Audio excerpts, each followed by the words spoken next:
با سلام خدمت دانشجویان عزیز. خسروی هستم، مدرس بیوشیمی دانشجویان داخل و خارج از کشور.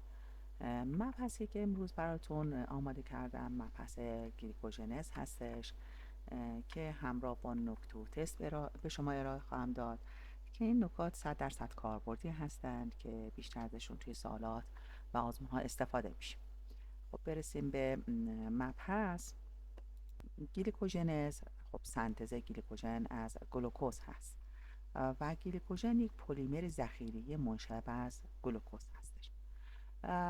در مورد گلیکوژن خب یک هوموپلیساکارید هست. هومو یعنی از واحدهای یکسان تشکیل شده و پلیساکارید یعنی بیش از 10 واحد قندی در ساختارش وجود داره. واحدهای قندی در گلیکوژن آلفا دی گلوکوز هست و اینکه پیوندهایی که این واحدهای گلوکوز رو به هم متصل میکنن توی زنجیره پیوند آلفا 1 و 4 هست و توی محل شاخه پیوندهای در حقیقت آلفا 1 و 6 هست. اما گلیکوژن دارای دو تا انتها هست. یکی قد انتهای احیا کننده که خب متصل هستش به مولکول گلیکوژنین که خب کربن شماره 1 یا کربن آمبر نمره رو تشکیل میده و یکی انتهای غیر احیا کننده که در قسمت های خارجی وجود داره یا انتهای خارجی وجود داره که کربن شماره 4 رو تشکیل میده. و اینکه محل ذخیره گلیکوژن در کجا هست؟ خب یکیش تو عضلات هست که برای روند انقباض ازش استفاده میشه و یکی دیگری کبد هست که به عنوان در حقیقت تنظیم کننده قند خون. اما سوبسترای لازم برای سنتز گلیکوژن یا گلیکوژنز چی هست؟ UDP گلوکوز هست که UDP گلوکوز در حقیقت فرم فعال گلوکوز هست که یوریدین دی فسفات میاد متصل میشه به یک واحد گلوکوز. اما چیزی که خب باید بدونین هستش که گلوکوز چجوری میاد تبدیل میشه به UDP گلوکوز که مورد استفاده قرار بگیره برای سنتز گلیکوژن. خب گلوکوز ابتدا توسط اگزوکیناز ATP مصرف میشه یک مولکول و تبدیل میشه به گلوکوز 6 فسفات. گلوکوز 6 فسفات توسط فسفوگلوکوموتاز میاد تبدیل میشه به گلوکوز 1 فسفات و نهایتا گلوکوز 1 فسفات توسط UDP گلوکوز پیروفسفوریلاز میاد تبدیل میشه به UDP گلوکوز که اینجا UDP استفاده میشه و به پیروفسفات میاد تبدیل میشه.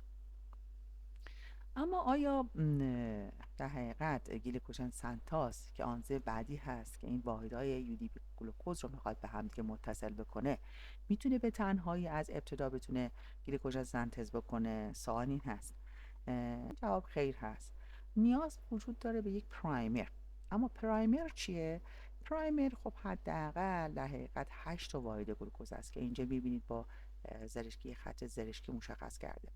خب چی اون رو سنتز میکنه؟ یک مولکول به نام گلیکوژنین هست، یک جنسش از نوع پروتئینی هست که دارای فعالیت گلوکوزیل ترانسفراز هست و میتونه در حقیقت 8 تا واحد گلوکوز رو توسط پیوند آلفا 1 و 4 به هم دیگه متصل بکنه. اما اولین قندی که در حقیقت به مولکول گلیکوژن متصل هست اتصال داره توسط پیوند گلیکوزینی هست که به اسید آمینه تروزین میاد متصل میشه که در ساختار گلیکوژنین وجود داره. اما خب حالا ببینید آنزیم گلیکوژن سنتاز این واحدهای UDP گلوکوز رو باید استفاده بکنه و بعد اونها رو به وسیله پیوندهای 1 و 4 بیاد متصل بکنه. البته کجا میاد متصل میکنه؟ تو انتهای خارجی، تو این قسمت و این قسمت میاد متصل میکنه این UDP گلوکوز رو. البته این UDP گلوکوز ها رو UDP شو میاد جدا میکنه، گلوکوزش استفاده میکنه و گلوکوز ها رو در بخش در حقیقت انتهای خارجی و غیر احیا کننده زنجیره گلیکوژن توسط پیوندهای آلفا 1 و 4 به هم دیگه متصل میکنه و در حقیقت زنجیره رو چیکار میکنه؟ طولانی تر میکنه. اما آنزیمی وجود داره به نام آنزیم شاخص‌ساز. طول اینها در حقیقت باید برسه به 11 واحد گلوکوز. وقتی که طول اینها به 11 واحد گلوکوز رسید اونجا هستش که آنزیم شاخص‌ساز میاد عمل میکنه. آنزیم شاخص‌ساز دو تا فعالیت داره. یکی قدرت اینو داره که پیوند آلفا 1 به 4 رو بیاد هیدرولیز بکنه و بعد بیاد و پیوند آلفا 1 به 6 رو دیگه تشکیل بده تا بتونه شاخه ایجاد بکنه. پس بنابراین وقتی که در حقیقت طول زنجیره ما به 11 واحد قندی رسید، میاد و 6 تا در حقیقت این واحد گلوکوزی رو برمیداره و بعد میاد و متصل میکنه به در حقیقت زنجیره جدیدی که وجود داره در کنارش، متصل میکنه به وسیله پیوند آلفا در حقیقت 1 و 6 به اون زنجیره متصل میکنه و شاخه رو ایجاد میکنه. پس بنابراین آنزیم های لازم برای سنتز گلیکوژن خب هگزوکیناز بود، فسفوگلوکوموتاز بود، UDP گلوکوز پیروفسفوریلاز بود، گلیکوژن سنتاز بود و آنزیم شاخه‌ساز هستش که در سنتز گلیکوژن مهم هست. مهمترین آنزیم کلیدی آنزیم گلیکوژن سنتاز هست. خب سوال ببینیم توی این زمینه سوال چی اومده. ببینیم گفته که همه گزینه‌ها در مورد بیوسنتز گلیکوژن در کبد صحیح است بجز. خب مورد یکش گفته که بیوردین دی فسفات گلوکوز نیاز داره، پس این درست است. مورد بعدیش گفته که در خاتمه فرآیند مولکول گلیکوژن از گلیکوژن جدا می شود. خب اینو داشته باشیم الان. ببینید گزینه‌های بعدیش چیه؟ آنزیم گلیکوژن سنتاز نقش کلیدی دارد که این درسته و چهارمیش گفته که به گلیکوژن نیاز داره. ببینیم این سه تا مورد ما میدونیم، این یکی رو نمیدونیم و این هست که گزینه حقیقت درست هست در مورد این سال.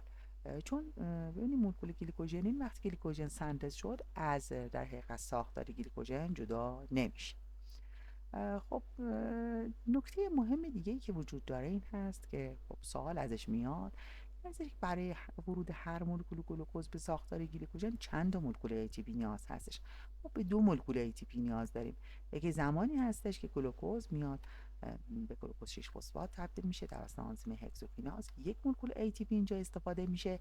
یکی دیگری زمانی هست که یک آنزیم گلیکوژن سنتاز میاد و UDP گلوکوز رو برمی‌داره و UTP هاشو جدا میکنه، گلوکوز ها رو متصل میکنه. اون UDP ها که آزاد میشن برای اینکه بیاد استفاده بشه مجددا باید به UTP تبدیل بشه. اونجا هم یک مولکول یعنی یک مولکول ATP در حقیقت استفاده میشه. پس بنابراین برای ورود هر مولکول گلوکوز به ساختار گلیکوژن 2 تا مولکول ATP نیاز هستش. اما سوال تو این زمینه ببینید گفته برای ورود هر مولکول گلوکوز 6 فسفات، نگفته که گلوکوز 6 فسفات در راه سنتز گلیکوژن چند مولکول ATP لازم هستش. ببینید گزینه ها 1 2 3 و 4 هستش. پس ببینیم ما گفتیم که وقتی که گلوکوز به گلوکوز 6 فسفات تبدیل میشه اونجا یک مولکول ATP مصرف میشه و زمانی هم UDP به UTP تبدیل میشه اونجا هم یک مولکول ATP استفاده میشه. پس بنابراین ما این قسمت رو نداریم، یعنی ما در حقیقت سنتزمون رو از این بخش در حقیقت شروع کردیم. پس بنابراین یک مولکول گلوکوز هست استفاده میشه و جوابش شماره گزینه 1 هست. اما تنظیم گلیکوژن ببینیم چه جوری هست. آنزیم تنظیم گلیکوژنز در حقیقت گلیکوژن سنتاز هست که فرم دفسفوریلش فعاله. ببینید من اینجا فسفات نداشتم، پس بنابراین فرم دفسفوریلش فعاله. اما عوامل محرکش چیا هستن؟ گلوکوز 6 فسفات و انسولین هست. اما عوامل مهار کنندش گلوکاگون و اپینفرین هست یا آدرنالین هست. ببینیم سوال تو این زمینه چی هست. ببینید گفته سنتز گلیکوژن در اثر تحریک کدام هورمون افزایش پیدا میکنه؟ که آدرنالین هست یا اپینفرین، هورمون رشد، انسولین و کورتیزول. ما گفتیم عامل محرک سنتز گلیکوژن که گلیکوژن سنتاز که آنزیم کلیدی هست میاد در حقیقت تحریک میکنه چیا بودن؟ یک گلوکوز 6 فسفات هست، یکی دیگه هورمون انسولین بود. پس بنابراین اینجا جواب مورد 3 میشه که انسولین هست.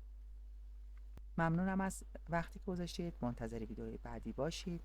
لایک و کامنت و سابسکرایب رو فراموش نکنید و بگین که از چه مبحثی خوشتون میاد تا من براتون ازش ویدیو تهیه بکنم. خدا حافظ و نگهدارتون باشه.